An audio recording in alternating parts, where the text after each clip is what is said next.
Assalamualaikum warahmatullahi wabarakatuh. Waalaikumsalam warahmatullahi wabarakatuh. Perkenalkan, kita dari kelompok 3 ingin membahas tentang perbandingan benchmarking dalam dua perusahaan, yaitu kampus kita Setiami dan juga perusahaan PT Sasakura Indonesia yang akan disampaikan oleh Mbak Misa juga Mbak Dinda Nako.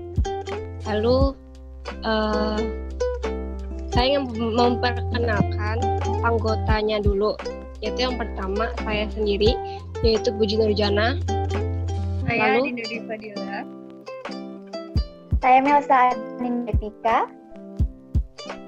Saya Hanatasha Trifani. Dan saya Dinda Nako.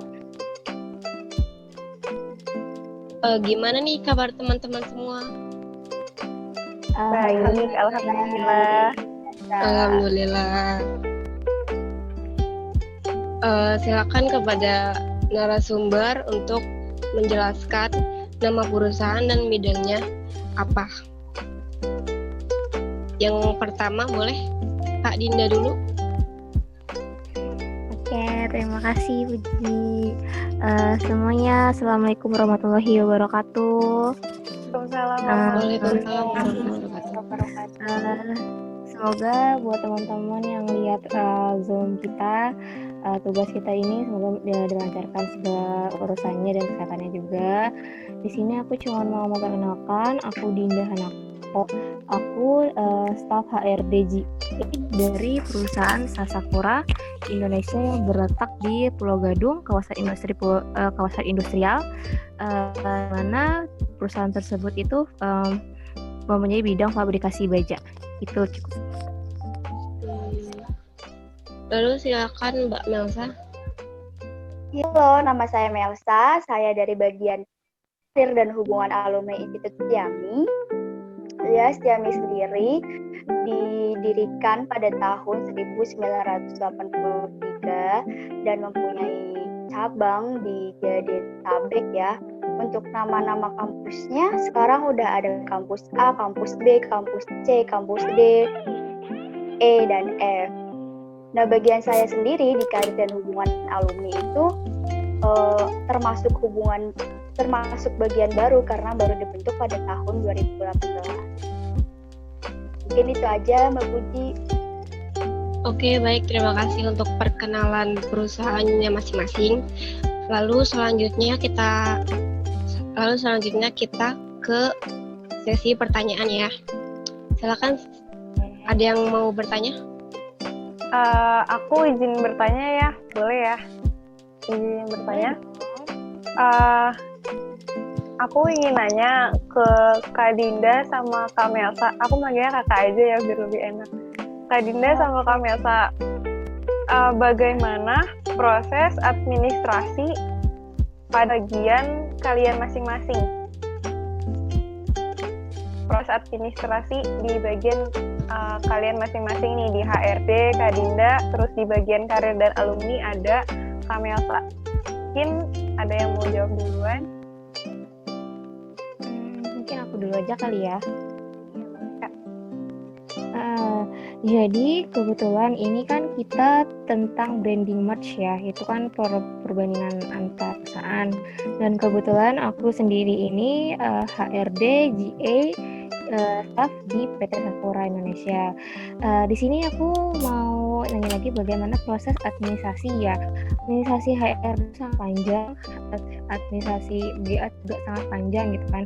Terutama kalau misalkan memang ada orang yang pengen kerja gitu kan, itu melalui aku. Jadi prosesnya administrasinya itu kayak gimana? Yang pertama mungkin kita kayak naruh lamaran, terus kayak ada tesnya juga, terus ada habis tes kita ngelihat hasilnya apakah dia ini lolos sebagai kualifikasi kita gitu kan. Setelah lolos nanti ada bagian kayak tes medical check up gitu.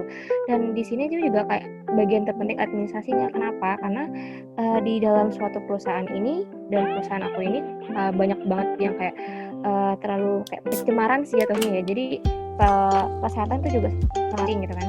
Di sini juga catat juga nih administrasi kesehatannya itu sangat penting kan. Terus kalau misalkan emang udah lulus dari administrasi kesehatan, kita interview kembali, terus setelah kita diwawancara segala macam dan dia lulus sebagai mana dia menjadi staff, di sini baru titik awal dalam proses administrasi dalam HRD gitu aja sih. Terima kasih Kak Dinda. Kalau untuk Diami sendiri di bagian saya itu setiap program kerja itu ada SOP masing. Jadi untuk administrasinya kita mengikuti standar yang ada di SOP. Memang semuanya sih belum berjalan sempurna, tapi kami udah berusaha untuk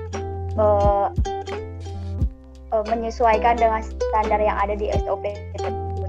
Dan untuk bagian admin di bagian saya sendiri itu udah ada satu orang sendiri yang untuk mengurus administrasi, jadi udah tersusun rapi semua. Ya, terima kasih Kak Dinda dan Kak Melsa atas jawabannya. Saya ingin bertanya untuk keduanya ya, Mbak, apa saja program yang biasa dilakukan oleh bagian HRD dan juga karir dan hubungan alumni? Silakan Mbak Melsa dulu, bisa dijelaskan program apa saja yang biasa dilakukan? Untuk program kerjanya di bagian saya sendiri itu ada program tracer study yang dimana itu alumni setelah 2 tahun lulus harus mengisi feedback yang berupa kuesioner pertanyaan mengenai itu sendiri untuk pemeringkatan perguruan tinggi, lalu ada user survey atau kepuasan pengguna, lalu ada pelatihan atau workshop, lalu ada studi banding, ada program pemagangan, lalu ada program baru yaitu program kewirausahaan yang tadinya itu dipegang prodi, tapi kalau kewirausahaan kan biasanya dipegang oleh prodi bisnis ya. Karena di Setiami sendiri itu ada banyak prodi, jadi kewirausahaan dialihkan ke bagian saya biar semua prodi itu bisa ikut kewirausahaan gitu, jadi nggak fokus ke prodi bisnis aja. Terus lalu ada jadi setiap harinya kita menyediakan infoloker yang akan diupload di IG dan juga di web bagian saya. Itu aja Mbak Puji. Oke, baik, terima kasih Mbak Melsa atas jawabannya. Kalau Mbak Dinda gimana? Program yang biasa dilakukan? Oh iya Mbak Puji, masih ada 2 program kerja lagi, yaitu ada job fair dan juga ada alumni inspiratif. Itu aja. Ya baik, terima kasih Mbak Melsa. Silakan Mbak Dinda. Di sini kan pertanyaannya program ya, karena kebetulan di sini tuh karyawan Asakura tuh nggak banyak gitu kan, itu cuma ada sekitaran 90 orang dan di sini tuh pekerjaannya semua tuh kebutuhan keahlian. Jadi kemungkinan program yang sering banyak ditawarin itu program pelatihan kelas, pelatihan welder, pelatihan juru segala macam gitu kan. Artinya di sini ya terlalu diutamakan tuh training gitu. Dan apabila kalau misalkan emang ada karyawan yang semuanya itu masuk kategori, itu bisa diajak untuk training atau belajar bahkan bekerja langsung di Jepang gitu, karena kan perusahaan aku ini bergerak di perusahaan modal asing Jepang gitu. Nah di sini tuh karena harus bisa ngelas, harus bisa masuk order, jadi semua karyawan itu dituntut harus bisa mempunyai sertifikat yang berstandar gitu. Jadi utamanya ini program training sih, gitu aja. Oke, baik Mbak, terima kasih ya. Silakan ada yang ingin bertanya lagi? Ya, untuk program pelatihan dari Setiami sih ada juga untuk pelatihan kayak pembuatan CV, terus ada pelatihan pajak dan juga ada pelatihan bisnis juga. Jadi mungkin Asakura dan Setiami juga mempunyai kesamaan nih di pelatihan. Iya, betul banget. Jadi banyak sekali ya program-program yang sudah dilakukan oleh masing-masing perusahaan ini. Silakan ada yang mau bertanya lagi? kayak kan karena aku ini terlalu resiko tinggi gitu kan. Jadi tuh kan juga harus kayak program tetap sama sih programnya kayak K3 keselamatan kerja, keselamatan kecelakaan. Aku juga lupa kan itu apa, yang penting itu K3 sih. Itu yang penting banget sama perusahaan. Gitu. Oke, baik Mbak, terima kasih. Terus aku mau Silakan nanya, ada yang mau bertanya. Kak, gimana sih masing-masing bagian dalam membangun relasi di luar perusahaan untuk bekerja sama? Coba untuk Kak Melsa sendiri, di bagiannya gimana? Membangun relasi ya. Kalau untuk membangun relasi itu tetap menjaga silaturahmi sih. Kalau misalnya udah selesai nih kerjasamanya gitu, terus juga di bagian saya juga ada alumni inspiratif kan. Nah, alumni inspiratif itu biasanya alumni yang sudah bekerja di perusahaan BUMN atau perusahaan yang mungkin udah internasional dan dia punya jabatan tinggi. Kita mengunjungi nih perusahaan tersebut. Jadi nanti di sana ketemu sama alumninya dan juga sama dengan pemimpin pada perusahaan tersebut. Jadi di alumni inspiratif itu bisa buat relasi sih di bagian saya. Lalu ada juga studi banding atau melakukan kunjungan ke universitas lain untuk lebih mengenalkan Siami juga dan juga untuk memperbaiki yang mungkin ada kekurangan di institut Siaminya sendiri. Lalu juga ada FIRE yang pastinya akan menjalin silaturahmi atau kerjasama dengan institut Siami dan juga dengan perusahaan-perusahaan. Udah itu aja, Mbak Dinda. Untuk Kak Dinda gimana? Ya, kalau di aku ya, dalam membangun relasi di luar perusahaan untuk membangun kerjasama, sebenarnya relasi di tempat aku ini udah besar dan udah saking karena keseringan di kita gitu kan. Caranya gimana biar agar membangun relasi, itu bikin hasilnya yang sebaik mungkin, jangan sampai bikin customer kita kayak kecewa. Terus sebisa mungkin hasil itu sesuai sama yang kemauan mereka gitu, jangan nggak cacat, harus delivery time-nya juga harus tepat waktu, terus juga yang dinamanya mungkin bisa meeting bareng sebelum ada projectnya gitu kan, biar nanti kalau misalkan suatu projectnya tersebut itu goal, itu kan menandakan hasil relasi tersebut itu bagus, terbentuk baik gitu kan. Nah, pokoknya itu gimana caranya kalau misalkan kita punya relasi itu kan di perusahaan aku tersebut tuh, yang satu dijamin karena delivery time-nya, terus juga on job desk-nya jelas, jadi nggak banyak material terbuang, jadi kelihatan hasilnya gitu. Dan sebenarnya itu kayak relasi tuh cuma itu aja gitu, nggak banyak. Dan kalau misalkan kayak untuk lamaran kerja mungkin cuman dari job street doang gitu kan, mungkin sama kayak Mbak Melsa, cari relasi itu gimana sih gitu kan. Ya mungkin kita ngiklanin untuk lowongan kerja juga dari job street, tapi itu juga nggak banyak, cuman 1 atau 2 pekerjaan aja gitu. Jadi untuk relasi di Sasakul tuh sebenarnya minim gitu, nggak terlalu besar, karena yang udah tahu maka makanya itu lagi aja gitu sih. Jadi intinya ya orangnya itu aja gitu, jadi pasti orangnya nggak akan berubah, kalaupun ada juga nggak banyak, tapi ya satu itu proyeknya gede gitu, nggak ngambil kecil tapi orangnya banyak, itu nggak kayak gitu. Itu sih. Oke, makasih ya Kak untuk jawabannya. Kalau nggak paham bilang ya guys. Oke, baik, ada yang ingin bertanya lagi? Aku mau nanya lagi ya. Aku izin bertanya lagi. Ya. Aku mau nanya bagaimana cara masing-masing bagian dari Kak Melsa sama Kak Dinda dalam menyusun laporan kerja di bagiannya masing-masing. Mungkin Kak Dinda bisa jawab duluan karena tadi Melsa udah jawab duluan. Di HRD tuh kerjanya tuh nggak nonton itu terus, itu enggak. Jadi kemungkinan hari ini ada yang baru, besok pasti juga ada lagi yang baru. Dan untuk laporan harian tersebut tuh biasanya dibikin kayak daily report gitu. Dari jam 8 sampai jam 5 itu semua karyawan bikin analisis kerjanya ngapain aja gitu. Jadi kita tuh punya kayak kode PTSI yang disebut kayak nomor referensi gitu untuk ketahuan dia tuh ngerjainnya job apa aja.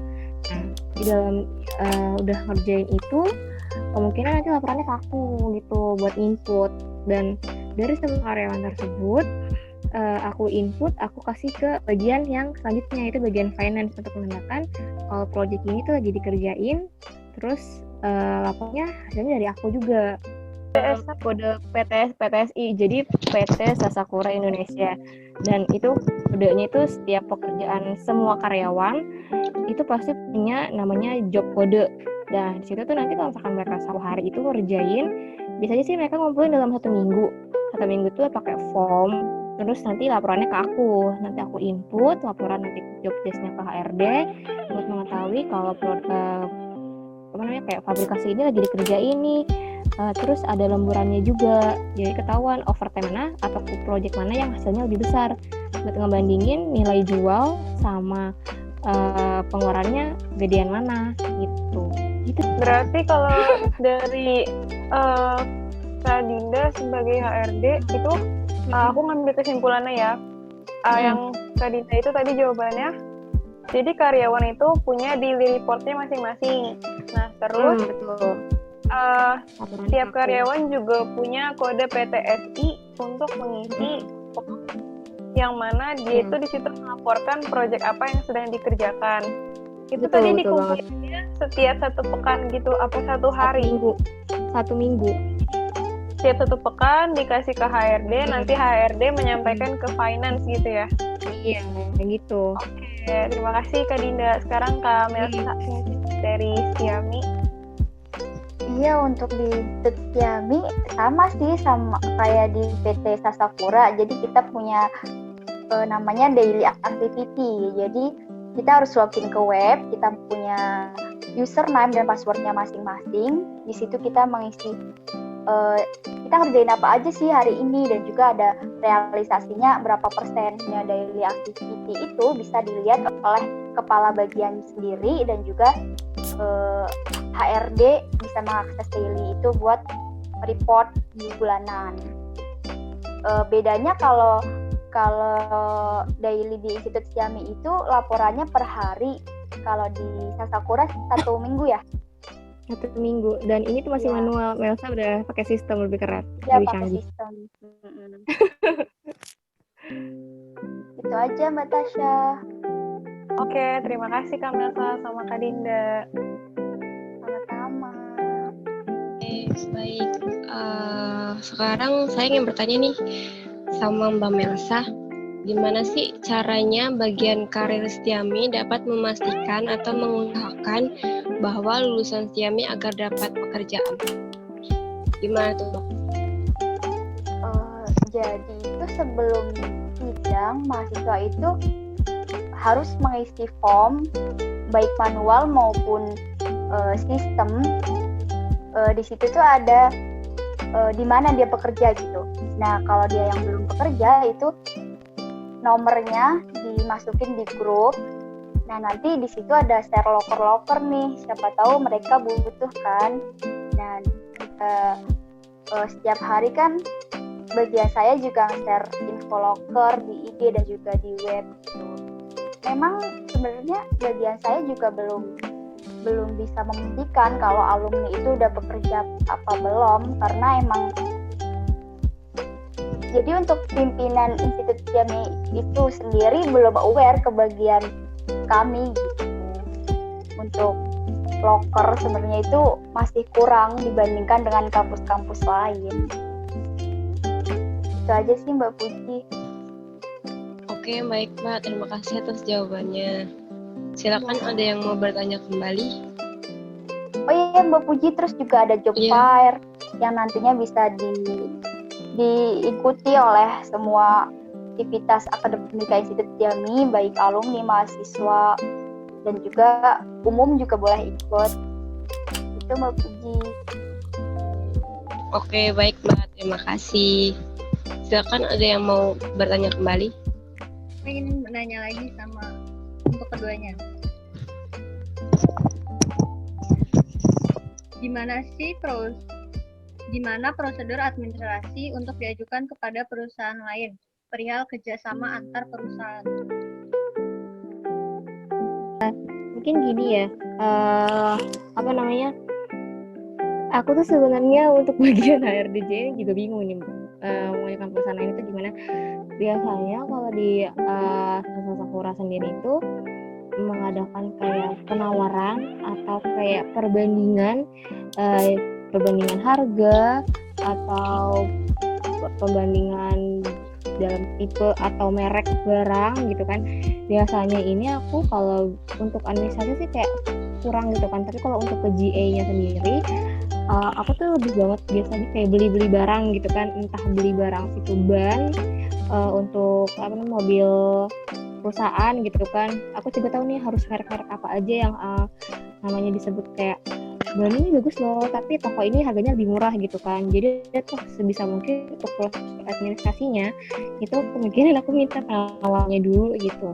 Terus kalau misalkan emang untuk kerja sama gitu, misalkan aku mungkin datang ke tempatnya gitu kan, buat ngobrol, kasih tahu perusahaan kita tuh gini. Terus bisa mungkin biar nanti dapat harga atau produk yang lebih baik gitu dengan harga yang sangat minim, yaitu mungkin kayak satu relasinya juga apa ya, kayak saling beli di toko itu kan, kayak gimana ya, dibeli barangnya di dia terus gitu. Tapi kita juga mau ada feedbacknya dong, dengan cara pembayarannya bisa nggak nih nanti di termin aja gitu. Jadi tuh prosedurnya tuh kayak begitu sih kalau kita mau beli barang untuk GA ya. Jadi kayak mau beli ban gitu, suatu ban, aku cari perbandingan dari toko, terus harganya dapet dan sesuai sama yang aku pengen gitu. Terus kita ajak ngobrol gimana caranya biar dapet termin murah gitu, termin lama.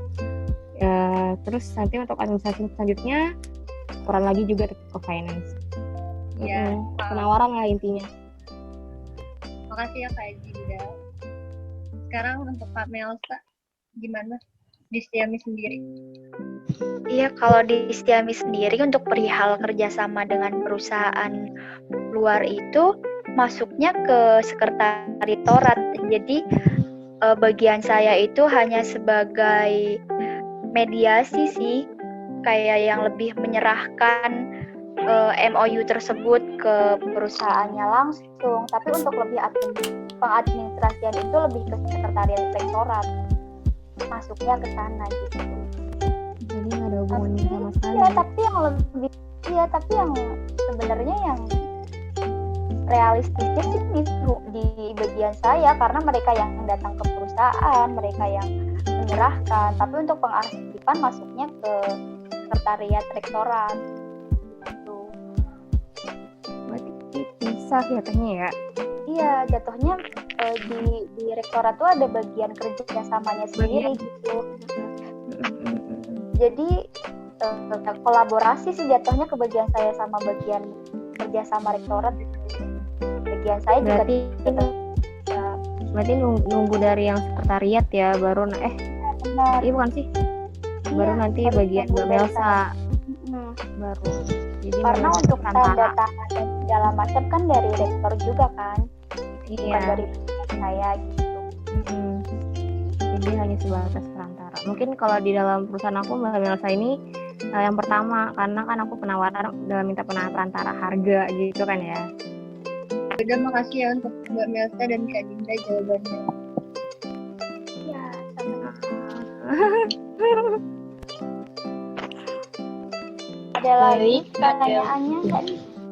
Iya, Tasya izin bertanya terakhir ya. Ya, silakan.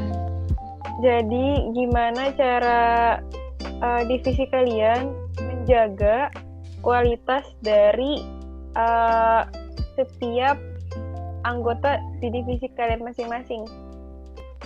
Jadi supaya kualitas kalian sebagai karyawan di divisi HRD dari Kak Dinda dan divisi kealumnian dari Melsa. Mungkin Melsa dulu bisa jawab. untuk bagian saya sendiri, untuk menjaga kualitas ya, jadi setiap pagi itu kita ada briefing untuk membahas apa aja yang hari ini mau dikerjain gitu. Dan juga nanti pas mau pulang kan kita ngisi daily activity juga, jadi kelihatan apa yang kita kerjain hari ini, berapa persen gitu. Berarti ini ya bersangkutan dengan pertanyaan saya yang sebelumnya yang tentang membuat laporan ya. Jadi kalau misalnya ini istilahnya ada briefing di awal, terus pas penutupannya ada daily report. Oke. Iya benar. Si Kamesa, mungkin dari Kak Dinda. Mungkin nggak jauh beda juga kali ya bandingannya sama Mbak Melsa. Setiap pagi juga ada meeting pagi gitu kan.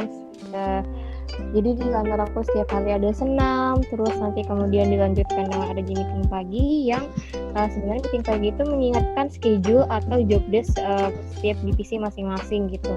Terus kalau misalkan emang untuk kayak peningkatan karyawan kan ya, peningkatan karyawan itu sebenarnya bisa dari penilaian atasan. Jadi setiap akhir tahun pasti HRD itu ngasih form penilaian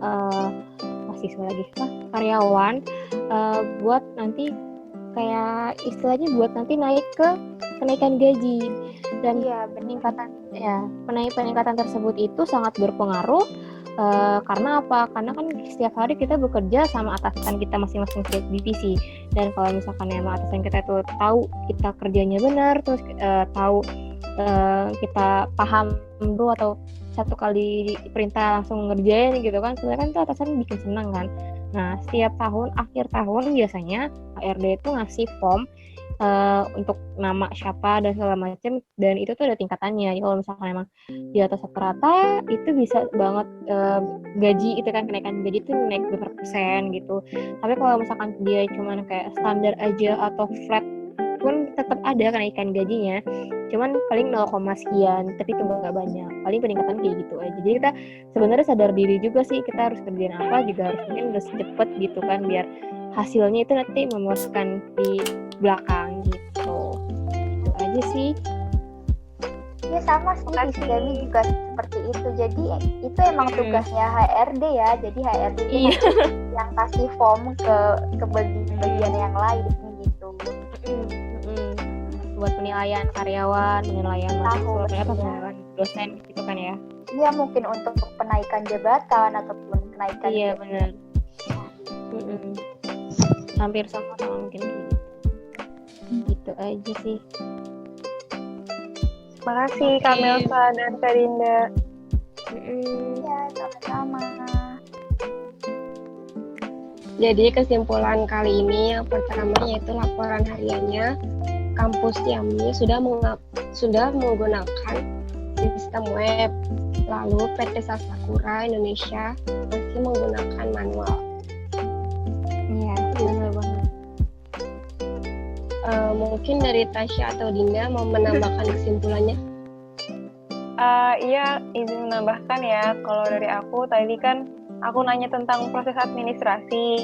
Nah, di PT Sasakura sendiri untuk administrasinya aku ngambil garis besarnya masih menggunakan tahap-tahap seperti tahap seleksi, tahap wawancara dan lain sebagainya, yang mana dilakukan pula oleh HRD pada umumnya. Dan untuk dari Stiami sendiri, dari tempatnya Kak Melsa, itu sudah memiliki SOP tersendiri untuk mengerjakan bagiannya masing-masing. Dan untuk administrasinya, kalau misalnya Kak Dinda di bagian HRD dikerjakan bersama-sama, sedangkan Kak Melsa di Stiami sudah dikerjakan terfokus oleh satu orang saja. Mungkin dari aku itu aja sih yang mau ditambahin. Kak Dinda mungkin mau nambahin? Ya, saya juga mau menambahkan sama dari keduanya itu sama-sama memiliki daily report sendiri. Dan keduanya juga memiliki pelatihan untuk PT Sasakura sendiri untuk pelatihan pada karyawannya, dan Tiami pelatihan kepada mahasiswanya sendiri. Iya benar Mbak Dinda. Mantap banget, benar banget. Oke, terima kasih kepada Mbak Natasha dan juga Mbak Adinda sudah menambahkan kesimpulan kali ini. Sebelum itu kita foto bersama dulu ya untuk dokumentasi. Oke. Oke. Hai.